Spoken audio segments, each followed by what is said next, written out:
میں Kaleem Mohiuddin, assistant professor, government degree college for women, Karimnagar, آپ کی خدمت میں ایک نئے سبق طنز و ظرافت کو لے کر حاضر ہوا ہوں۔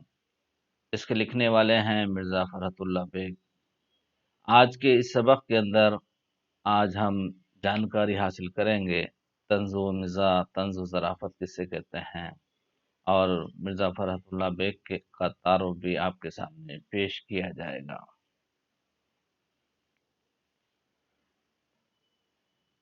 مرزا فرحت اللہ بیگ 1883 عیسوی میں دہلی میں پیدا ہوئے۔ 1 ستمبر 1883 عیسوی کو دہلی میں پیدا ہوئے اور آپ کا انتقال 1947 عیسوی کو ہوا۔ ان کے والد کا نام حشمت بیگ تھا۔ ابتدائی تعلیم گورنمنٹ ہائی اسکول دہلی میں حاصل کی۔ بی اے کی ڈگری حاصل کرنے کے بعد حیدرآباد دکن میں ملازمت اختیار کر لی اور وہاں مختلف عدالتی عہدوں پر فائز رہے۔ آخر میں مددگار معتمد داخلہ، معاون ہوم سیکرٹری ہو گئے اور اسی عہدے سے وظیفہ یاب ہوئے۔ حیدرآباد کی ادبی صحبتوں نے مرزا میں ادبی ذوق کو جلا بخشی اور ان کا شوخ قلم مزاح نگاری میں جولانیاں دکھانے لگا۔ فرحت اللہ بیگ کا سب سے پہلا مضمون عصمت بیگ کے فرزی نام سے شائع ہونے والے رسالے افادہ میں چھپا۔ اس کا عنوان ہم اور ہمارا امتحان تھا۔ 1937 عیسوی سے باقاعدہ لکھنا شروع کیا، اگرچہ انہوں نے ہر موضوع، تاریخ، تحقیق، سوانح وغیرہ پر لکھا، مگر مزاحیہ رنگ غالب رہا۔ ان کے مضامین کے مجموعے مضامین فرحت کے نام سے چھپ چکے ہیں۔ ان کی کئی تخلیقیں، مثلاً میری داستان، دہلی کا یادگار مشاعرہ، نذیر احمد کی کہانی، پھول والوں کی سیر، نئی اور پرانی تہذیب کی ٹکر اردو ادب میں یادگار رہیں گی۔ فرحت اللہ بیگ 1947 عیسوی میں وفات پا گئے۔ اردو کی طنز و مزاحیہ نثر میں منفرد مقام کے حامل ہیں۔ دہلی میں پیدا ہوئے، وہیں ابتدائی تعلیم حاصل کی۔ مشن کالج سے بی اے کا امتحان کامیاب کیا۔ 1907 عیسوی میں حیدرآباد تشریف لائے اور یہاں کئی اعلیٰ عہدوں پر فائز رہے۔ ان کی تحریروں میں سنجیدگی قائم رہتی ہے، لیکن مزاحیہ انداز اپنا اثر دکھاتا ہے۔ طالب علمی کے زمانے میں ڈپٹی نذیر احمد سے استفادہ کیا اور اپنے استاد مرحوم پر مشہور زمانہ کتاب ڈپٹی نذیر احمد کی کہانی، کچھ ان کی اور کچھ میرے زبانی تحریر کی، جسے اردو میں خاکہ نگاری کی اولین قشت کا درجہ دیا جاتا ہے۔ دہلی کا آخری مشاعرہ ان کا ایسا مضمون ہے جسے کئی بار اسٹیج کیا گیا اور اس مشاعرے سے دلی کی مٹتی ہوئی تہذیب کے نقوش اجاگر ہوتے ہیں۔ ان کی تحریروں میں خوش مذاقی، لائٹ ہیومر کا انداز کار فرما ہے۔ مضامین فرحت کے 5 حصے شائع ہو چکے ہیں، علمی اور ادبی رنگ کی۔ فرحت اللہ بیگ ڈپٹی نذیر احمد اس زمانے کے بہت مشہور ناول نگار ہیں، ان کے شاگرد ہیں۔ ان کا جو خاکہ، ان پر اپنے استاد محترم پر انہوں نے جو مضمون لکھا، ڈپٹی نذیر احمد کی کہانی، کچھ ان کی اور کچھ میری زبانی، یہ خاکہ ہے۔ اس زمانے میں یعنی اردو کا سب سے اسکیچ جو پہلا خاکہ جس کو باقاعدہ سمجھا جاتا ہے، یہ مرزا فرحت اللہ بیگ کا ڈپٹی نذیر احمد کی کہانی، کچھ ان کی اور کچھ میری زبانی جو ہے، اسی کو اردو کا بہترین خاکہ اور اولین اس کا درجہ دیا جاتا ہے۔ دلی کا آخری مشاعرہ جو انہوں نے لکھا، یہ ڈرامہ ہے، اس کو کئی بار اسٹیج کیا گیا۔ اس میں دہلی کے کلچر کو جو ختم ہو رہی ہے، اس کلچر کو انہوں نے یہاں پر بیان کیا۔ ان کے مضامین میں ہیومر کا انداز کار فرما ہے۔ مضامین فرحت کے 5 حصے شائع ہو چکے ہیں۔ علمی اور ادبی رنگ کی شوخی کی وجہ سے ان کے مضامین ہنسنے ہنسانے پر مجبور کرتے ہیں۔ پڑھنے والا ان کے مضامین کو ہنستا بھی ہے۔ مزاحیہ مضامین کے علاوہ انہوں نے ادبی مباحث پر بھی قلم اٹھایا ہے، لیکن طبیعت کی شگفتگی اور مزاج کی شوخی وہاں بھی گل کھلاتی ہے۔ حالانکہ انہوں نے مزاحیہ مضامین کے علاوہ لٹریری مضامین بھی لکھے ہیں، لیکن ان کے مزاج کے اندر شگفتگی ہے اور اسی وجہ سے وہاں پر بھی سنجیدہ مضامین میں بھی کہیں کہیں شوخی اور ظرافت نظر آتی ہے۔ دلی کی زبان اور محاورات کا کیف ان کے مضامین میں موجود ہے۔ کہ دہلی کے بول، دہلی کا جو کلچر ہے اور دہلی کے جو محاورے ہیں، ایڈیمس ہیں، اور وہاں کی جو زبان ہے، ان کی تحریروں میں نمایاں جھلکتی ہیں۔ دلی کے لوگوں کی گفتگو کو اپنی تحریروں میں جگہ دیتے ہیں، جس کی وجہ سے معاملے کا لطف بھی پورا ہوتا ہے اور ہنسنے ہنسانے کا موقع بھی فراہم ہو جاتا ہے۔ اردو طنز و ظرافت کی نثر میں مرزا فرحت اللہ بیگ کا نام اہمیت کا حامل ہے۔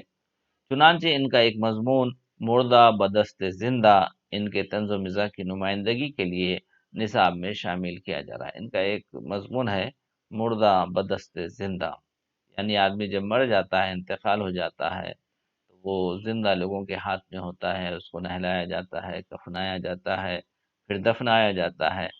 تو اب وہ تو کچھ کر نہیں سکتا، مردہ بدست زندہ، زندہ لوگوں کے ہاتھ میں وہ آ گیا ہے۔ اب دیکھتے ہیں ہم طنز و ظرافت کیا ہے۔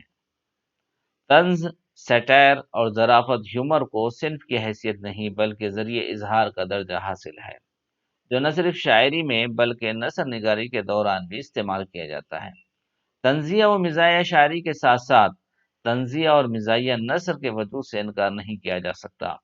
اردو نثر میں طنزیہ و مزاحیہ مضامین ہی نہیں بلکہ طنزیہ و مزاحیہ ناول، افسانے، ڈرامے، سوانح، خاکے، سفر نامے، خود نوشت سوانح، انشائیے، مضامین اور طنزیہ و مزاحیہ رپورتاج لکھنے کا چلن ابھی عام ہو گیا ہے، جس سے اندازہ ہوتا ہے کہ طنز و ظرافت کا تعلق کسی ایک صنف نثر یا شاعری سے نہیں بلکہ اس کے رویے سارے ادب پر محیط ہیں۔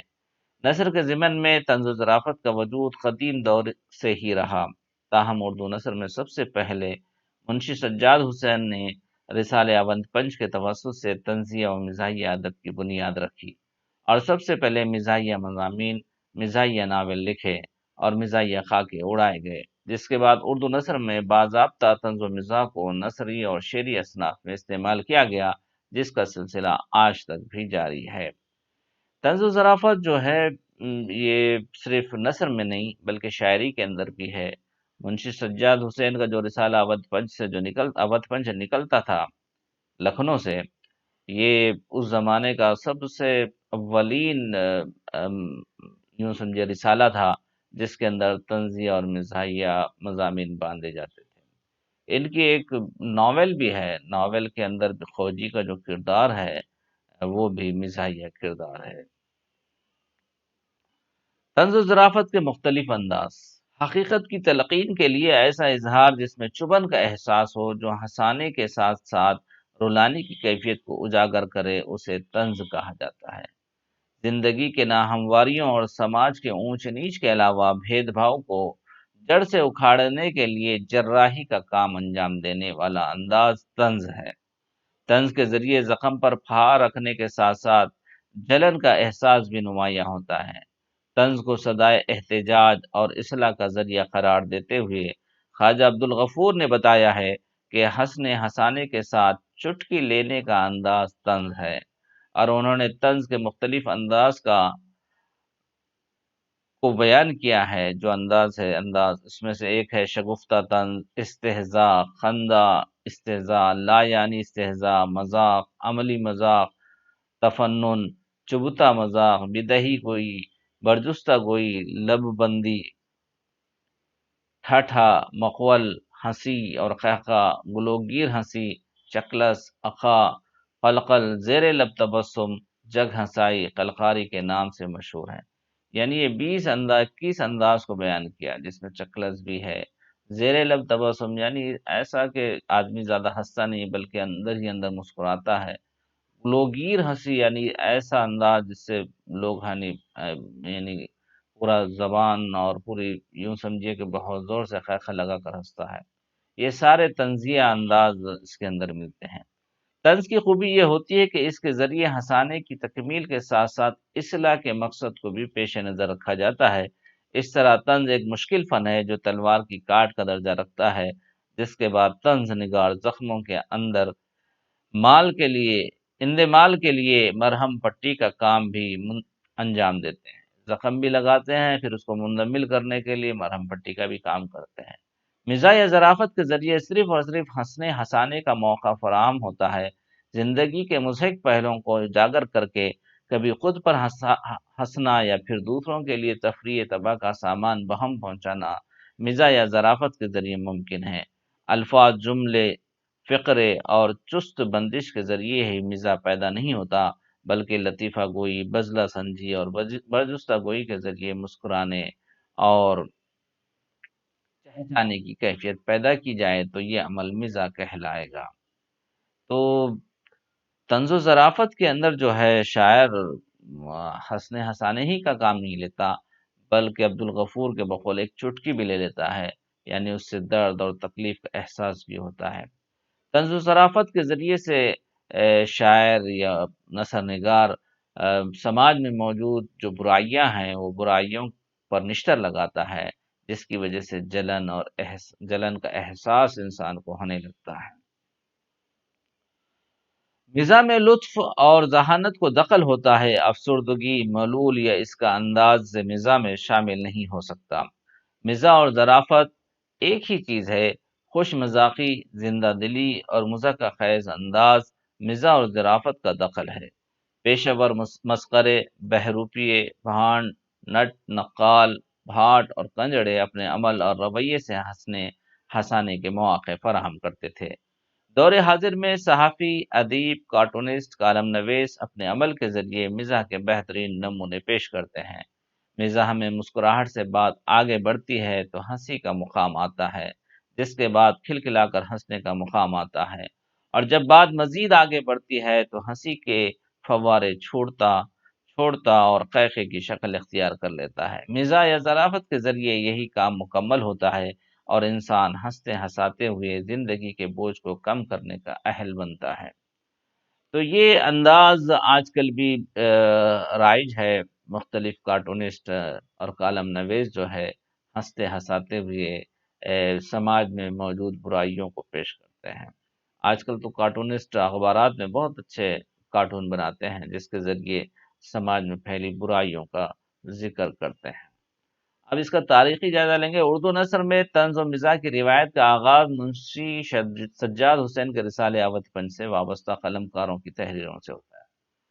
جیسے میں نے پہلے کیا، سب سے پہلے مزاحیہ جو روایت ہے وہ منشی سجاد حسین کے اودھ پنج جو اخبار رسالہ ہے وہاں سے شروع ہوتا ہے۔ یہاں کے اس سے وابستہ قلمکار بھی مزاحیہ تصنیف، مزاحیہ شاعری اور مزاحیہ مضامین لکھا کرتے تھے۔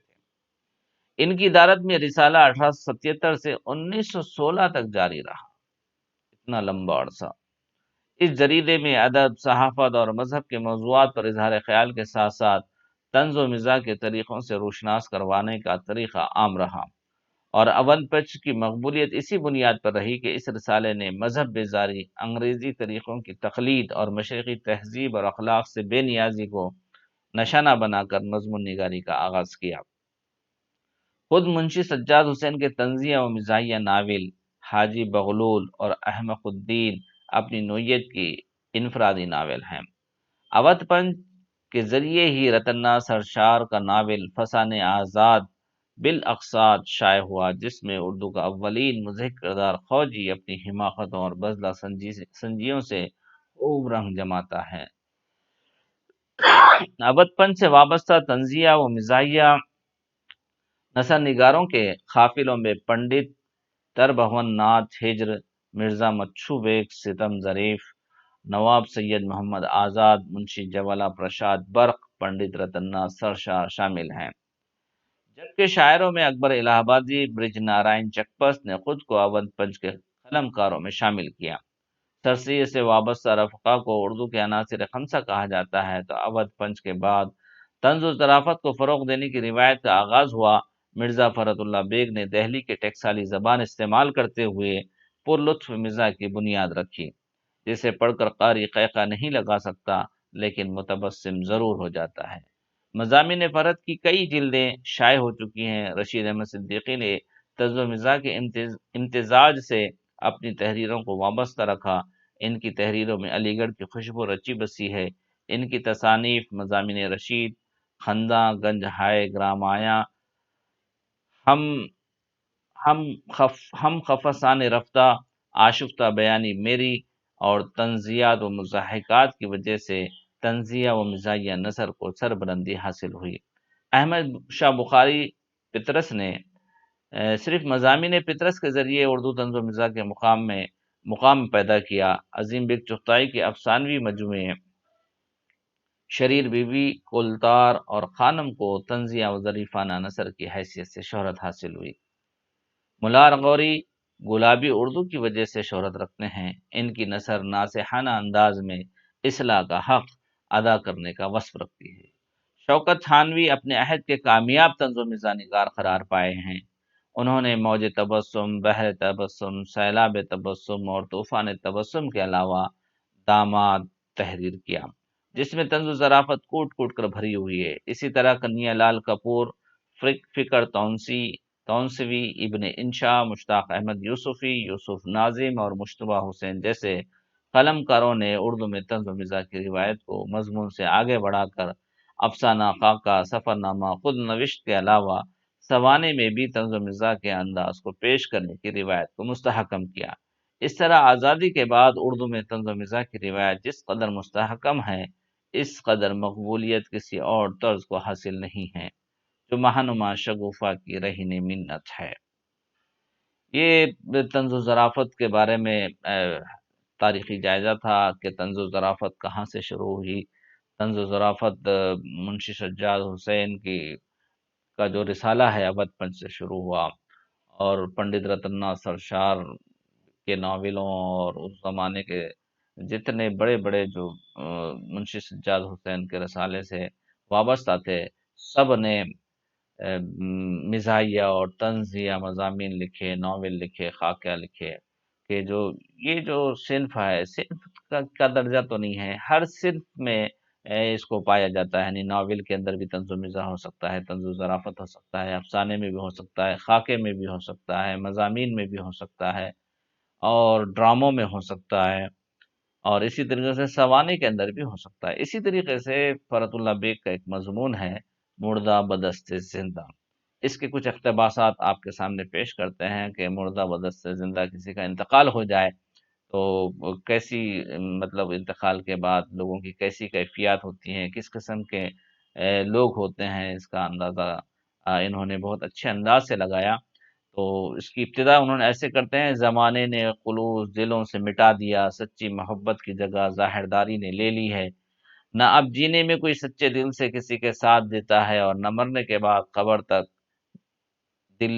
دلی درد کے ساتھ جاتا ہے، غرض دنیا داری ہی دنیا داری رہ گئی، پہلے کوئی ہمسایہ بھی مرتا تھا تو ایسا رنج ہوتا تھا گویا اپنا عزیز مر گیا ہے، اب کوئی اپنا بھی مر جائے تو یہ معلوم ہوتا ہے کہ غیر مر گیا، جنازے کے ساتھ جانا اب رسمن رہ گیا ہے، صرف اس لیے چلتے جاتے ہیں کہ لوگ یہ نہ کہیں کہ واہ جیتے جی تو دوستی و محبت کا دم بھرا جاتا تھا، مرنے کے بعد پھر کر بھی نہ دیکھا کہ کون مر گیا، اب رہی دل کی حالت تو اس کا بس خدا ہی مالک ہے، آئیے میرے ساتھ، آئیے کل کی میتوں کا رنگ بھی دکھا دوں۔